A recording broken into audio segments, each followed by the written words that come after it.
दिसत नाही।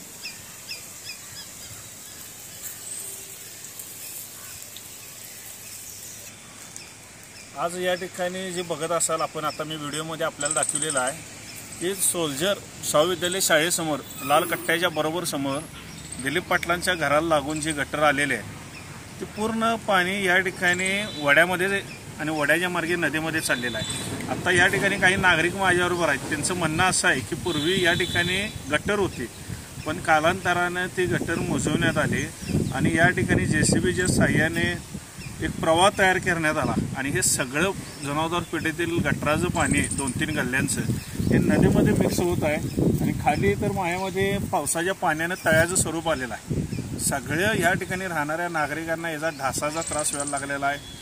आज आपण बघायला लागलो की अनेक आजार उपलब्ध व्हायला लागलेले आहे, डेंग्यूचा त्रास आहे। हे लोक आता या ठिकाणी हैराण झालेले आहेत। मग ह्या नागरिकांनी आत्ता या ठिकाणी मला बोलवून घेतलेला आहे आणि ह्याचा काहीतरी बंदोबस्त करा म्हणून सांगितलेलं आहे। तर माझी महापालिकेला विनंती आहे, शहर अभियंता असतील, आरोग्य विभागाचे अधिकारी असतील किंवा कर्मचारी असतील, लवकरात लवकर या ठिकाणी गटर बांधून या ठिकाणी औषध फवारणी करावी आणि इथल्या नागरिकांना ज्या महापालिकेच्या सुविधा सुखसुविधा मिळायला पाहिजेत, जे फाळा भरतात, लाईट बिल भरतात, ज्या काही गोष्टी महापालिकेच्या भरतात त्या मानानं त्यांना इथं काहीच सुविधा मिळत नाहीत। तर ह्या त्रासातून, ढासांच्या त्रासातून मुक्त करा आणि ही गटर पहिला चांगली करा आणि नदीचे प्रदूषण थांबवा।